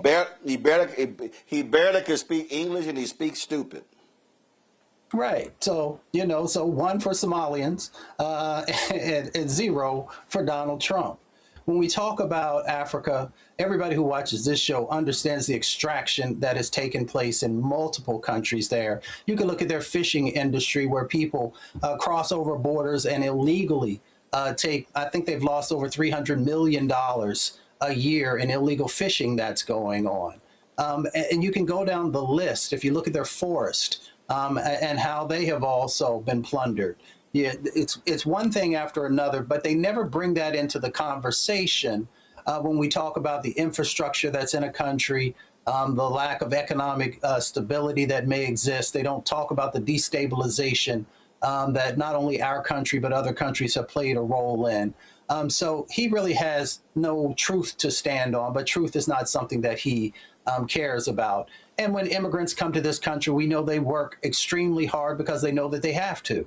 But that doesn't matter to him because he wants to paint them as less than. But there is no one who comes to this country from Africa or no one who is indigenous, or Black Americans who are indigenous to this country, who have not superseded all of the hurdles that have been put in front of them. He's never had one. He was born with a silver spoon. His father was a racist. He's bringing forward racist ideals, and he's trying to completely destabilize America because he knows that the 21st century is a browning of America, and he fears that. But we'll continue to move on, and to those brothers and sisters from Somalia, continue to do what you do. Well, he also is a moral degenerate. I mean, you're a pathetic individual when Hunter Biden talks about how his dad's prostate cancer is spreading, and this fool, Trump, makes fun of that. He is a vile, despicable human being. All right, y'all. Got to go to a break. We come back. I'm really trying hard not to label this generation of students completely soft, but I saw this story that, to me, I think it's dumb and stupid when it comes to colleges and grades. I will explain when we come back. Roland Martin Unfiltered on the Black Star Network. Support the work that we do. Join our Bring the Funk fan club. You want to contribute via Cash App, use a Stripe QR code. You see it right here on the screen. That's for credit cards as well. Checks and money order. Make it payable to Roland Martin Unfiltered. P.O. Box 57196, Washington, D.C. 20037 at 0196. PayPal, R. Martin Unfiltered. Venmo, RM Unfiltered. Zelle, Roland at RolandSMartin.com. Roland at RolandMartinUnfiltered.com. All right, folks, let me get personal for a second. My mom had questions about her Medicare, so she called Chapter, a Medicare advisory company, and she texted me right after saying it's a great benefit. It was easy. A real person walked her through the whole thing, and now she understands better what's going on. But it's not just her. A woman in Yonkers wrote in saying the process was so simple, the enrollment was easy, and she was so glad she called. Then there's Marilyn, 90 years old, in Florida, living on Social Security. Her premium climbed every single year north of $400 a month for coverage she could barely afford anymore. So what does she do? She called Chapter. They found her the same top-tier coverage for hundreds of dollars less. 90 years old, and finally somebody in her corner. I hear stories like that again and again from our community. The Medicare system was not built to work for you. Too much fine print, too many plans. Yet Chapter's advisors are independent and honest, the only Medicare advisors that compare every plan nationwide. They're focused on one thing, what actually works for you. If you're already in the right plan, they'll tell you. No games, and people who switched with Chapter saved an average of $1,100 a year. All it takes is 20 minutes. You talk to a real person, and it's completely free help. So call Chapter at 724-264-8281, 724-264-8281. That's Chapter.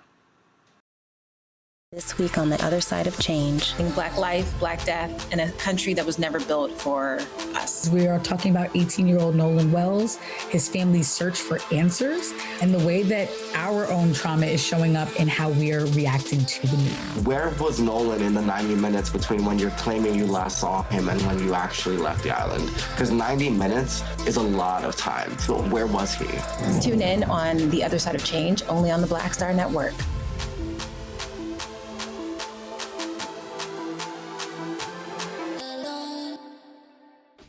Hey, what's up, everybody? It's Godfrey, the funniest dude on the planet. And you're watching Roland Martin Unfiltered.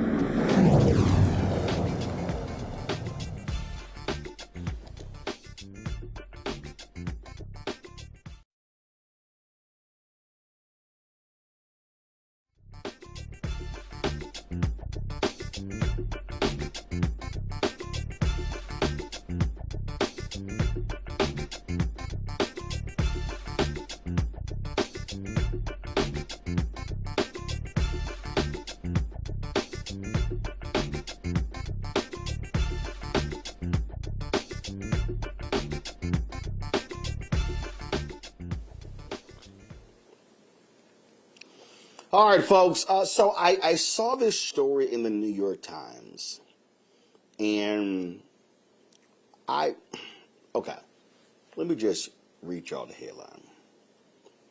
To improve student mental health, University of Michigan eases grading. The university will make first semester grades pass or fail to encourage students to try different classes and lessen fears of what a low grade could mean.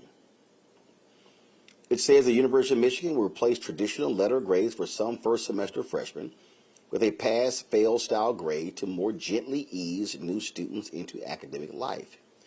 The plan will go into effect in the fall of 2027 at the university's College of Literature, Science, and the Arts. It is intended to relieve pressure on freshmen and help them, quote, start strong and curb the mental health crisis unfolding among college-age individuals, the university said in a statement.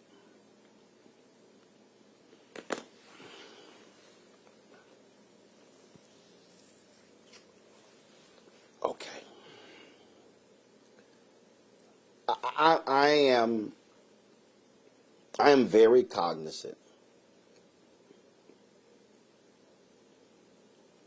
of the issue of mental health. I understand pressures that students face in high school and college to get top grades.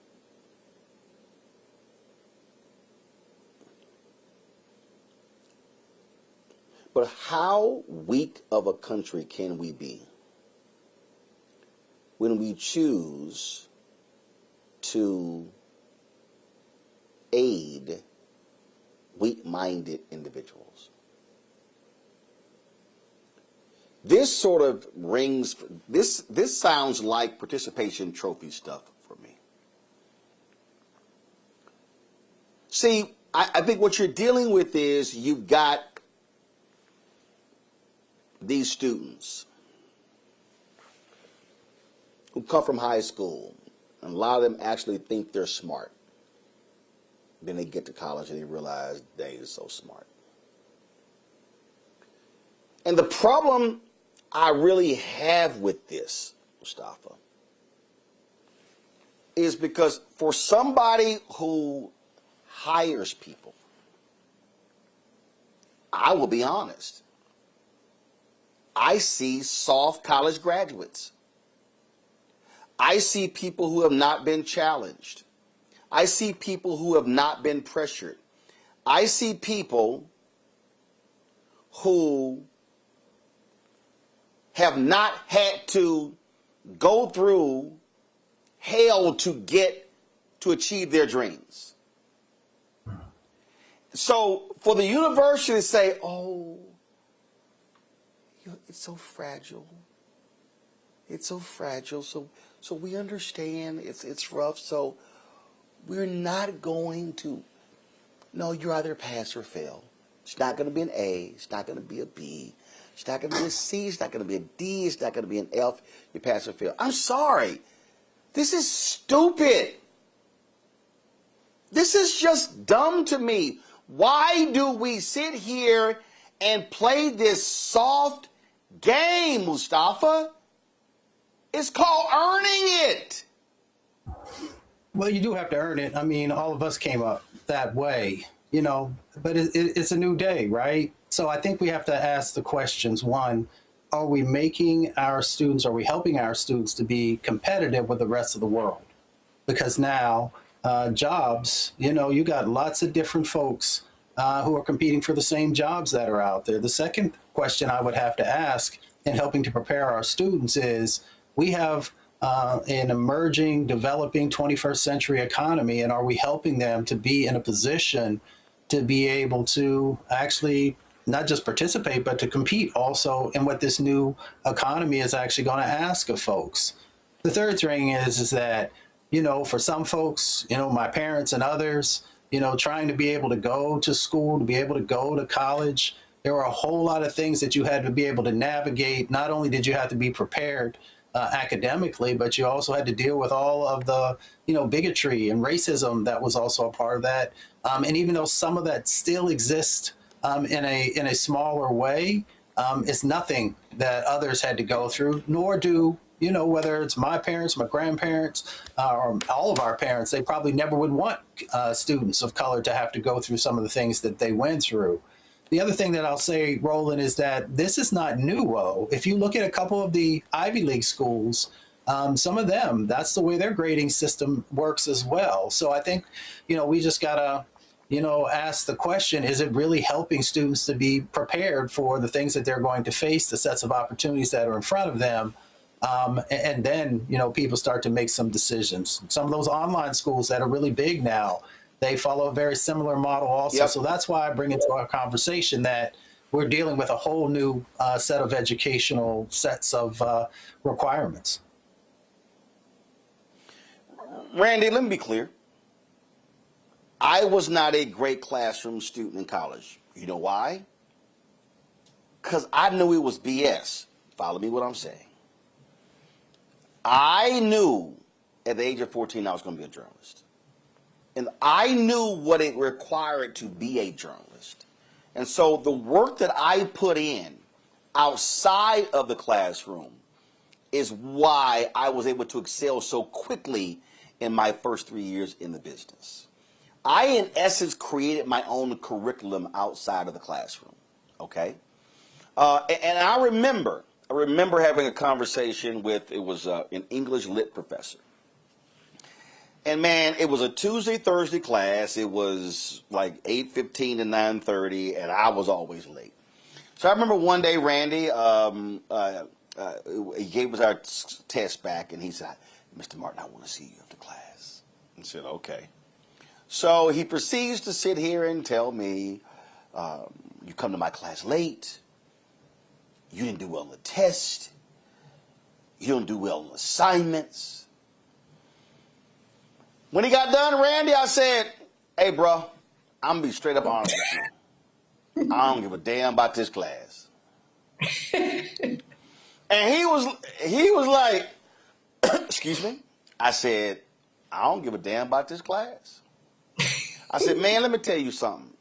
I work at the local newspaper." I said, "And if I got a choice between reading your 100 pages and working late at the paper, say, dog, I ain't reading your 100 pages." I said, "So man, let me be real clear. I don't need an A in your class. I don't need a B in your class. I don't need a C in your class. All I need is a D." I said, "I am not going to expend a lot of energy trying to get an A or a B in your class when it's not going to have any relevance on my career." I said, "Ain't nobody going to ask me for some college transcripts. They're not."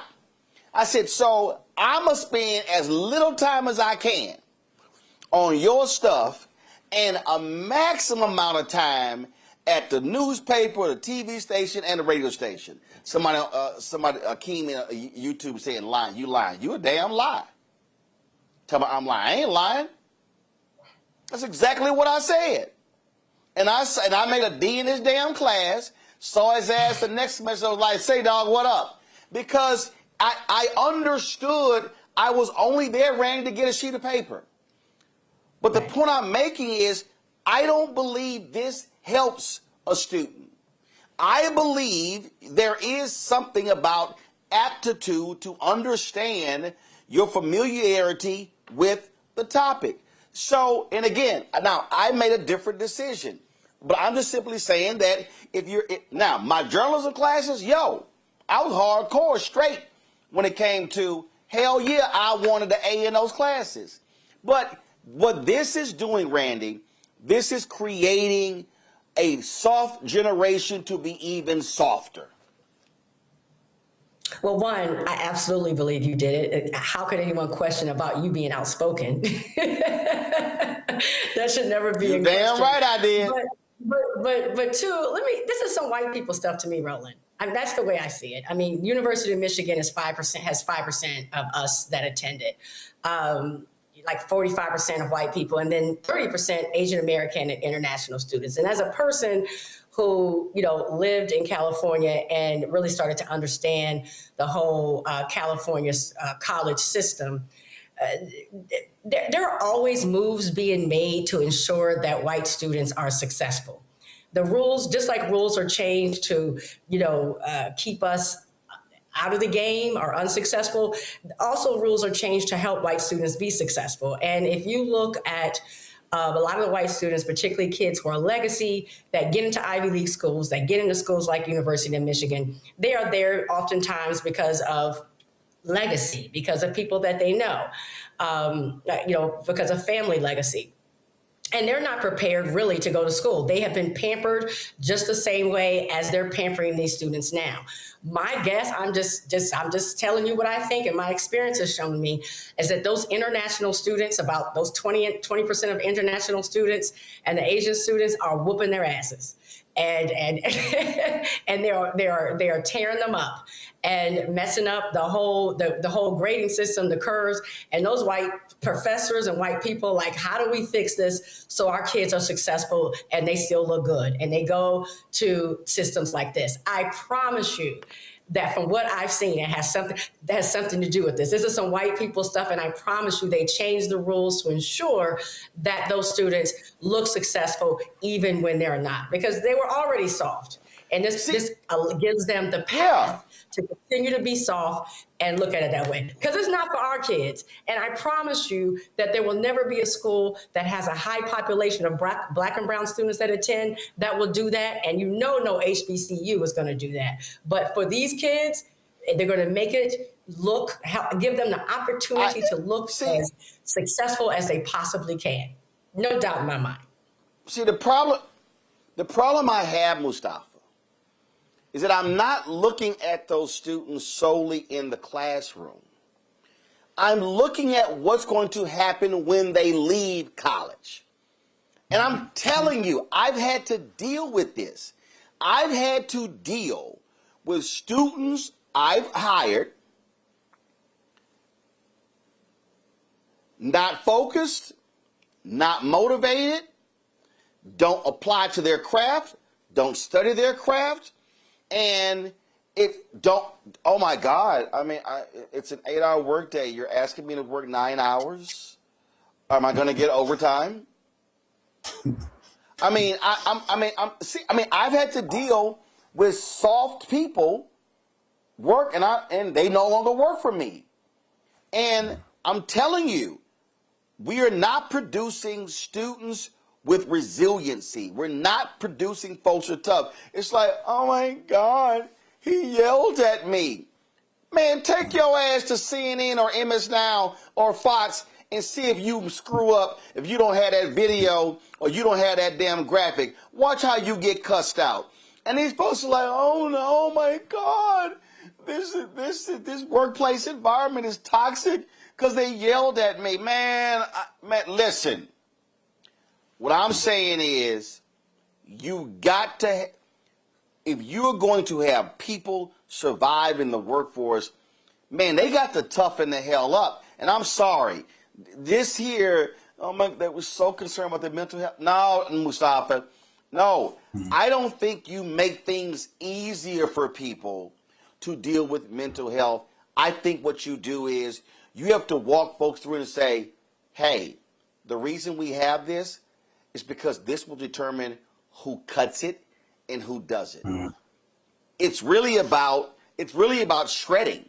It's really about being able to say, hey, can you tough it out? Hey, I'm gonna give you this last one, Mustafa. This was pretty funny. So we're in college. I'm a sophomore. My sister's a freshman. Rough first year. She was used to all these great grades. And so she had to write a letter, you know, to scholastic probation. I was like, that's it. Girl, come here. So we went to the library. I grabbed that paper. Yeah. I start typing. Man, the fiction that was flying off of my fingers was beautiful. It was beautiful. Y'all, I was flowing. Man, I finished that. Zip. Pull out a typewriter. Hand it to my sister. Read that letter. Memorize it. I said, read it 6, 7 times. Memorize it. And take it in. You good. You going to stay in school. Hey, it was about, can you figure out a way to survive? And that's all I'm saying. That's what we have to be. College has to be toughening people up, Mustafa, not making it softer. Go ahead. That's just me. Well, yeah, no. I feel what you're saying, and I appreciate your Langston Hughes moment there. I mean, college is supposed to prepare you for the future, right? But people use that often. But I think that it actually starts way before then, and hopefully you have parents who are making you strong and helping to prepare you for what the world is going to throw at you. So I think for me personally, you know, with my folks, you know, you start that work early on. On the mental health side of the equation also, a lot of that goes back to home also, and how you're raised and how you're taught to deal with situations. And that doesn't mean there are all kinds of mental health impacts that happen, and I totally get that. But a lot of that stuff begins there. So, you know, then fast forwarding, you know, to college, you know, for most folks, unless you come from a privileged situation, you know, the money that you borrowed or that someone paid for you to be there took a lot. So, you know, you got to take advantage of that opportunity and you got to pour everything that you can into it. But I also want to say, you know, a lot of times for folks in their first year of college, especially that first semester, you know, they're trying to figure some things out. Some folks never been away from home. Some folks didn't have good study habits. Now that is not really acceptable, but that's just the reality of what's going on. So I think we got to take all that into totality and understanding, you know, how we make strong young men and women to be prepared for what, you know, what to do next. So that's where I land on it. Hey, I'm just saying, Randy, somebody in the chat room, they were talking about, somebody said, man, my parents wouldn't let me bring home nothing, anything less than A's and B's. Man, let me tell y'all something. Randy, I had an editor. He was an assistant managing editor at the Austin American Statesman. And he said point blank, he said, show me a 4.0 journalism student who ain't got no experience, and show me a 2.5 who's got experience and got clips. He said the 4.0 ain't got a chance. Listen, I get people who go to law school. Listen, my niece at the University of Texas Law School, they have a thing called the chancellors. It's the highest grade point average students. She's the first African-American in UT Law School history to be one of those chancellors. That's great. Listen, that's fine. If you're going to law or a doctor, whatever, but hey, I'm a firm believer. Learn, if you figure out what industry you're trying to go in, and you better figure out how to be successful in that industry and figure out that skill set for that industry. And listen, if that classroom stuff ain't applying, look, you just do whatever you got to do, Randy, to get that sheet of paper and get out. But I believe you building your skill set for your career. Because listen, listen, all y'all out there with your magna cum laude and your summa cum laude and all your ropes and all that stuff, that shit don't mean nothing right now when it comes to your bank account and when it comes to your job. That's cute to have it then. And listen, assalamu alaikum, walaikum salam, congratulations, all that stuff when you got it then. But I saw right there, Randy, listen, that stuff ain't going to mean a hill of beans. So y'all can go ahead and do all that. I'm trying to get these skills so I can get paid. Right. I definitely think people need to look at their career path and figure out what's the best way to go. Those grades do matter if you know you want to go to graduate school or professional school. So then the grades matter. But if they don't, I believe skills do matter the most. I have a dear friend whose daughter just started college this Sunday. She moved into Bethune-Cookman. And she was debating about schools and didn't get into her first choice school. And someone said to her, I wanted to be a physical therapist and my primary school didn't let me in. And she said, so I went to another school. And she said, guess what? I've been a physical therapist for 25 years. So at the end of the day, no one does ask you what your GPA was, except, like I said, if you want to go on to school. No one really cares if you graduated summa cum laude or thank you laude most of the time. So you do need to ensure that you are focusing on getting those skills as well. And again, listen, if your scholarship requires a certain GPA, I totally understand. Right. And so you do what you got to do. But I'm just telling you right now, I just think that that college exposes a whole lot of who you are as a person. College, to your point, Mustafa, being away from home, you got to learn how to get your ass up yourself. Mama and daddy ain't then coming in the room telling you, hey, get up, get dressed, got to go to school because the school bus is coming. No, you got to do it yourself. You got to figure out your food. So if you at the dorm or you in an apartment, you got to figure out. College is going beyond the classroom. It's teaching you a whole lot about yourself. Are you codependent? And what are you learning? And so I just think that when we start this whole deal, oh my goodness, folks in their mental health, it's meant to challenge you. It's meant to really press you. And I'm gonna leave y'all with this one. I had a journalism class. I was just telling this to the students last night in the National Association of Black Journalists Student Projects, and they asked me to address the TV folks. And I remember, Mustafa and Randy, I'm in the class, and so when it was test day, what you would do is you would go to class, and they would hand you a sheet of paper with a set of facts. And you had to write a story based upon the set of facts that they gave you. So I came to class 15 minutes late, and I left 15 minutes early. It was a 50-minute class. So I did my assignment in 20 minutes. And so when they came back and gave us the score, the professor said, I need to see you after class. I was like, all right. So I think I made an 84 or 86. And she said, now, Mr. Martin, if you had not come late and you have not left early and had you applied yourself, you could have made an A on this. And I said, ma'am, let me be real clear. I do not care about your A. And she was like, excuse me? I said, I want you to understand something.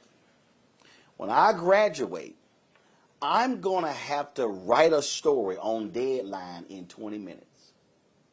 And if I do not train my brain today to take a set of facts and be able to whip that story around, I'm not going to be successful when I get out of here.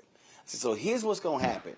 You going to tell me how I made an 86. I said, so the next assignment, I'm going to come in here 15 minutes late, and I'm going to leave 15 minutes early, but it ain't going to be an 86. So the point there was, I was preparing myself for life after school while I was in school. And I wanted tough professors. I wanted journalism professors who were tough, who were kicking my ass, because I did not want to be mediocre. And that's all I'm saying. If you want to be great, you know what? It's the great coaches. It's the great mentors who put the screws to you because they see greatness. And I'm just saying, let's not make this thing easy. Quick break. We'll be right back. Roland Martin Unfiltered on the Black Star Network.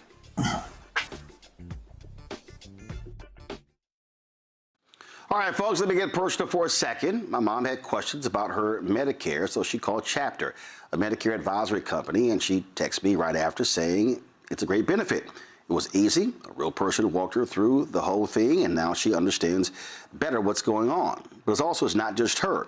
A woman in Yonkers wrote in saying the process was so simple, the enrollment was easy, and she was so glad she called. Then there's Marilyn, 90 years old, in Florida, living on Social Security. Her premium climbed every single year north of $400 a month for coverage she could barely afford anymore. So what does she do? She called Chapter. They found her the same top-tier coverage for hundreds of dollars less. 90 years old, and finally somebody in her corner. I hear stories like that again and again from our community. The Medicare system was not built to work for you. Too much fine print, too many plans. Yet Chapter's advisors are independent and honest, the only Medicare advisors that compare every plan nationwide. They're focused on one thing, what actually works for you. If you're already in the right plan, they'll tell you. No games, and people who switched with Chapter saved an average of $1,100 a year. All it takes is 20 minutes. You talk to a real person, and it's completely free help. So call Chapter at 724-264-8281, 724-264-8281. That's Chapter. You're watching Roland Martin Unfiltered.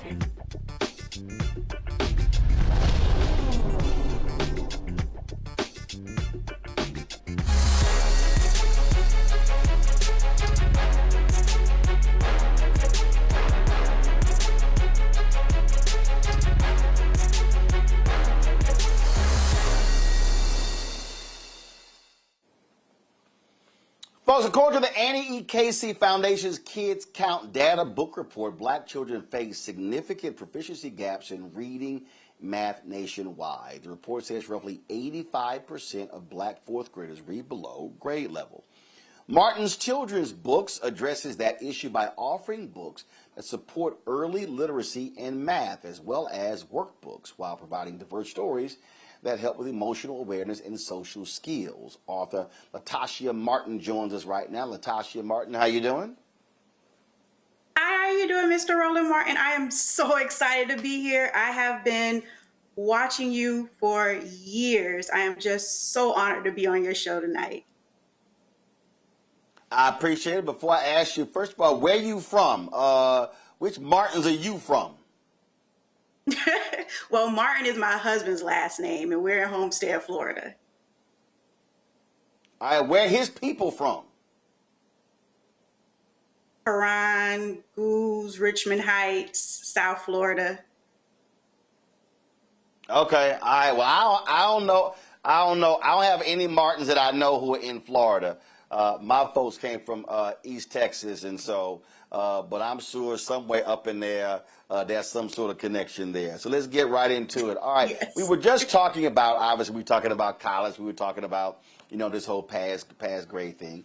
But the reality is, really the need to learn, the build knowledge in elementary school, in middle school is so important because it positions you for high school. And so walk us through your books. How do you help with that literacy? What is it teaching, and where did this all start? Okay, well, first, I am a veteran elementary school teacher. I've been teaching for 20 years in South Florida. I've taught kindergarten, third grade, fourth grade, and fifth grade. So those are definitely the critical years where, especially for third graders in Florida, that they do have that fast testing that they need to pass in order to be promoted to the fourth grade. So that's what I've been working on for the last 10 to 12 years. I've been working solely with third and fourth grade students to help them with their comprehension. So when our schools went to COVID break, which was 2020, and that's when I started building my business. I had time at home. I've always enjoyed reading.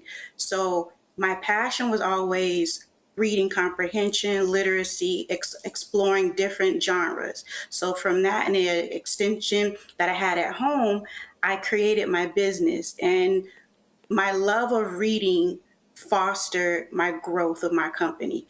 I have published 6 children's books. I am an independent children's book author, and I've published children's books. First, I started with books that related to my sons. I have 2 of their older children now, a 20-year-old and a 16-year-old. But I used them for my first book, Black Boy Be You. I wanted to create a book where my children can see themselves in their books. So as a teacher, there are not a lot of stories that include African-American characters. So that was definitely one of my first goals, was to create characters that look like my children. They were my inspiration. They're also the characters in my story. So my first book was Black Boy Be You, which was just affirmations, teaching them that, you know, you love yourself, you have hairstyles that look like the characters in the story, and there's absolutely nothing wrong with it. They can see the name Isaiah and know a family member, a friend, or their name is Isaiah. So it's building the love of literacy with a connection to your community. So from that growth, I have included a Black Girl Be You, which is a positive affirmation for young girls. And then I went to focusing on my early literacy, which I noticed that the students, which you were talking about before, especially with the universities, that, you know, everybody's kind of pushing them along. So my goal was to create stories that help children at the early age. So I have Surrounded by Numbers, which is helping children understand that numbers are everywhere. So it's taking the connection from your neighborhood to school and making everything go with what they understand that they're working on. So as in understanding that I'm not just counting in school, I also can see when I go outside, I can count the number of steps. I can practice the same vocabulary, understanding how my digit and my word form meet. And from there, I increased it to my latest one, which is the Polite Parade, which is something that, you know, a lot of elementary school teachers have been working on, which is manners. Unfortunately, something lately is that, you know, a lot of our kids struggle with interacting positively with one another. So I wrote a story that talks about, you know, the polite way to interact with each other. Please, thank you.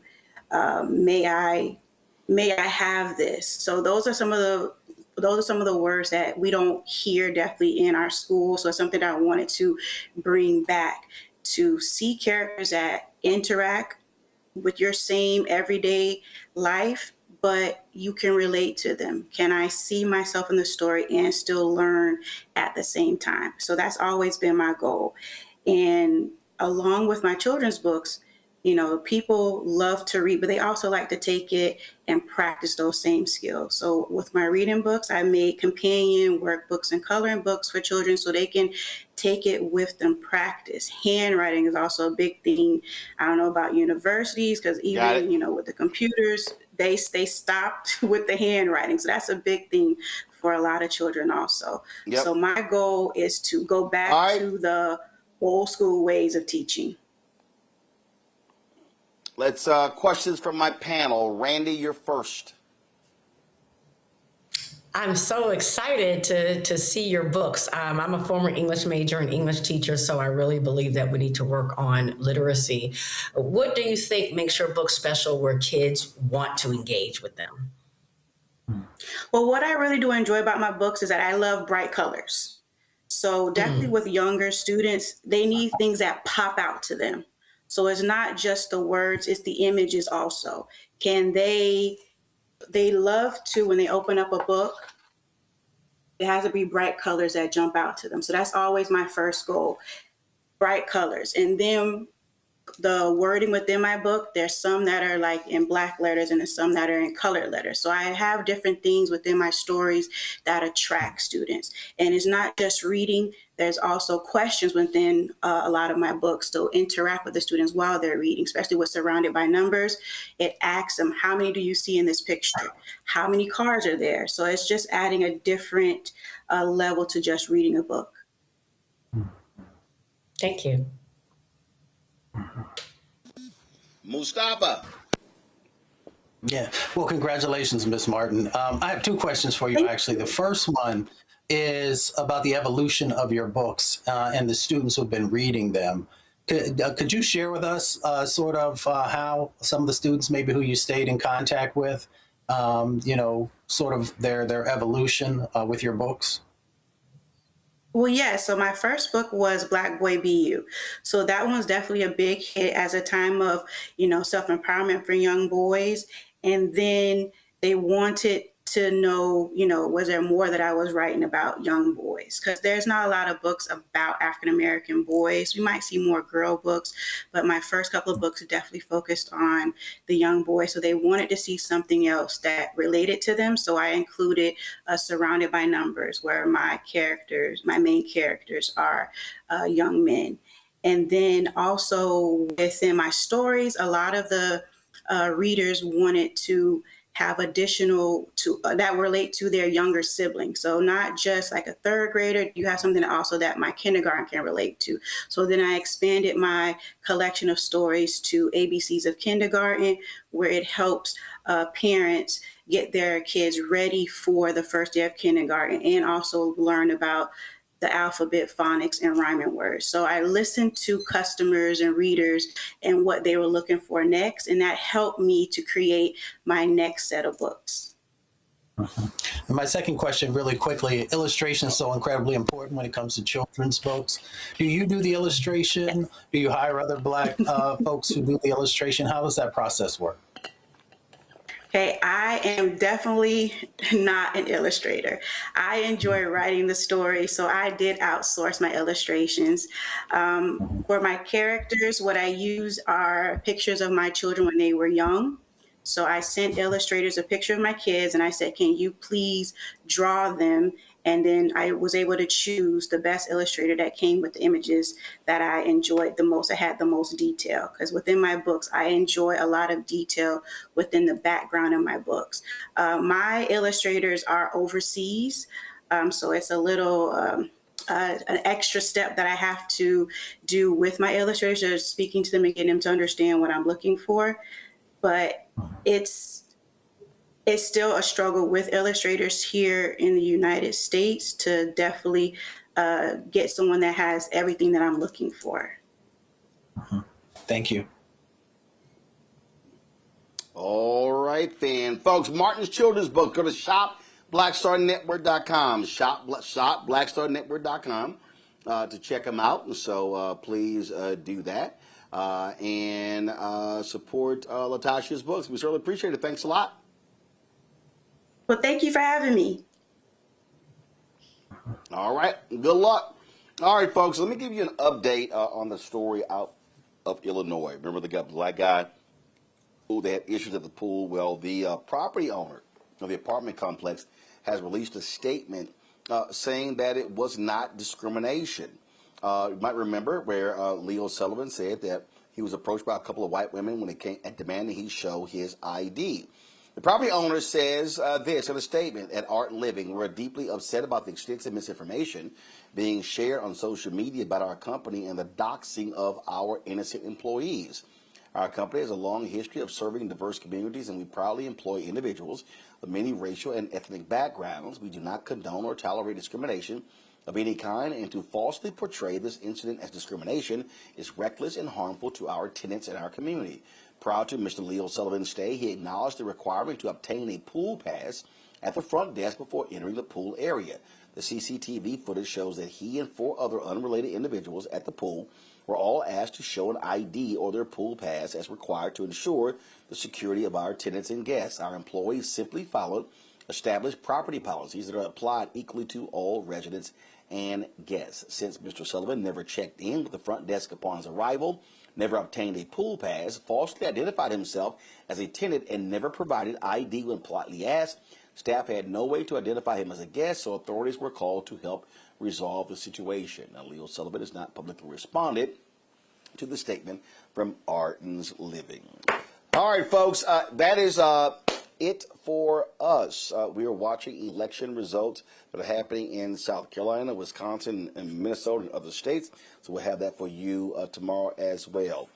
Control room, let me know when y'all have downloaded those photos that I just sent y'all. Today, we had our board meeting for the National Association of Black Journalists, and my alpha brother, former UN ambassador, also former congressman, former mayor, longtime lieutenant to Reverend Dr. Martin Luther King Jr., Ambassador Andrew Young, addressed our group, and so it was great to see him.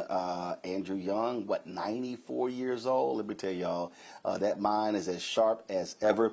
And so it was great to see him, great to hear him. We were here 42 years ago in 1984 when Ambassador Andrew Young addressed the convention. When I was chatting with him, we took a picture surrounded by Alpha Brothers. We took a picture with him, and it was hilarious because he said when I spoke to NABJ in 1984, there were 500 journalists who were in the room. Folks, our convention kicks off tomorrow, and our registration for this year's convention is almost 4,000. That goes to show you how far we've come.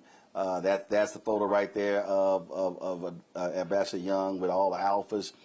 You see him right there. The next photo is you should show where he was in the when he was addressing us in our board meeting. And so it was absolutely great to have him. Always great to see him. And so always doing his thing. So we surely appreciate our good brother. Folks, that's it for me. Again, we kick off the convention tomorrow. Lots of things happening here in Atlanta. We got a number of people who are coming through here. Senator John Ossoff, House Democratic Leader Hakeem Jeffries, I believe Georgia's gubernatorial candidate Keisha Lance Bottoms, and other folks are going to be here. And so we look forward to all of them speaking and addressing our convention. We'll be carrying you several of the live streams.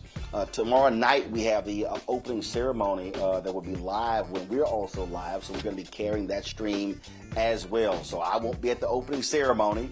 And to the Clark Atlanta folks, I got invited. The president, they're having an event on their campus featuring Lindsay Davis of ABC, Byron Pitts of ABC, Shari Williams out of Philadelphia, and some other folks. I can't make that because I got to be here with y'all. So although we're here in NABJ, although I'm Vice President Digital, brother's still working. So so we'll be doing lots of stuff. So look forward to all of that happening. All right, folks, if y'all are on YouTube, y'all need to be hitting the doggone like button. We at 723. How we got 723? Y'all know we should easily be at 1,000 likes. And so, man, y'all stop messing around and hit the like button. So let's get another 280 before I sign off, okay? So we can hit 1,000. All right, y'all. Do me a favor. If you want to join our Bring the Funk fan club, our goal is to get 20,000 of our fans contributing on average $50 each a year. That comes out to $4.19 a month, 13 cents a day. That is about, of course, helping us with our funding of what we're doing because, we're doing the work that other people are not doing. And so your support is critical to making that happen. If you want to contribute via Cash App, use a Stripe QR code. You see it right here. That's for credit cards as well. If you're listening, go to blackstarnetwork.com for ways in order for you to support what we do.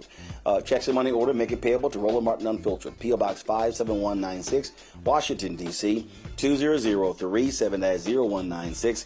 PayPal's R. Martin Unfiltered, Venmo's RM Unfiltered, Zelle, Roland at RolandSMartin.com, Roland at RolandMartinUnfiltered.com. Download the Black Star Network app, Apple phone, Android phone, Apple TV, Android TV, Roku, Amazon Fire TV, Samsung Smart TV. If you want to get our Roland Martin Unfiltered swag, please go to shopblackstarnetwork.com, shopblackstarnetwork.com. Did I tell y'all, I told y'all to get a new graphic. I said it yesterday. Please get that fixed. You can get these shirts right here. You can also get our Robert Patillo Flamethrower shirt. You can get our America at 250 shirts as well. All of those at shopblackstarnetwork.com. Again, go to our marketplace segment on the website if you want to support our black-owned products. Again, go to shopblackstarnetwork.com. All the products you see in my studio, all of these products are from black-owned companies, and so your support is absolutely fantastic. So please support them. When you support them, you support us. Folks, that is it. I'll see y'all tomorrow, right here from Atlanta, Roland Martin Unfiltered on the Black Star Network. Holla!